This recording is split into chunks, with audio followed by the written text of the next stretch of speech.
Mike with Carmichael Cleaning here. Today we are going to talk about fiber identification and why it's important to know what type of fiber you're dealing with when carpet cleaning. It is going to affect the chemistry that you're going to use to clean the carpet.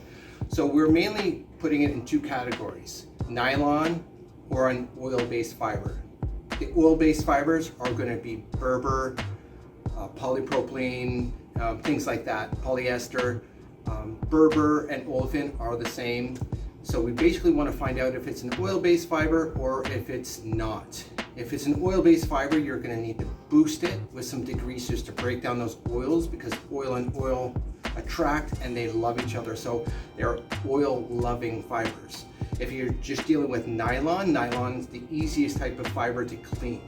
So basically, most carpet cleaning companies are going to do a burn test. That's the old school way. So you're going to take it and you're going to burn some fibers.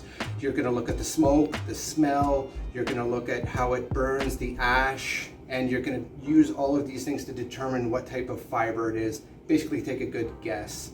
It takes a little bit of knowledge to do that, and some training to really hone down your skill when it comes to a burn test. Much easier way would be to use some formic acid.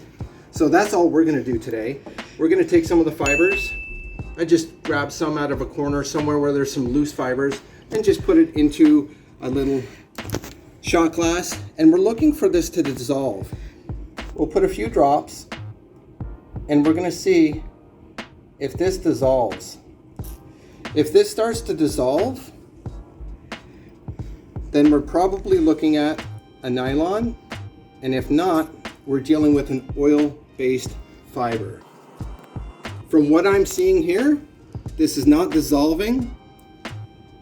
This tells me that this is an oil-based fiber. So this is going to be a polyester, probably maybe a polypropylene. And in that case, we're going to use our blue label. We're going to boost it with some degreaser to break down the oils. And then we're going to use Prochem All Fiber Rinse. This is how we determine how to clean in terms of the chemistry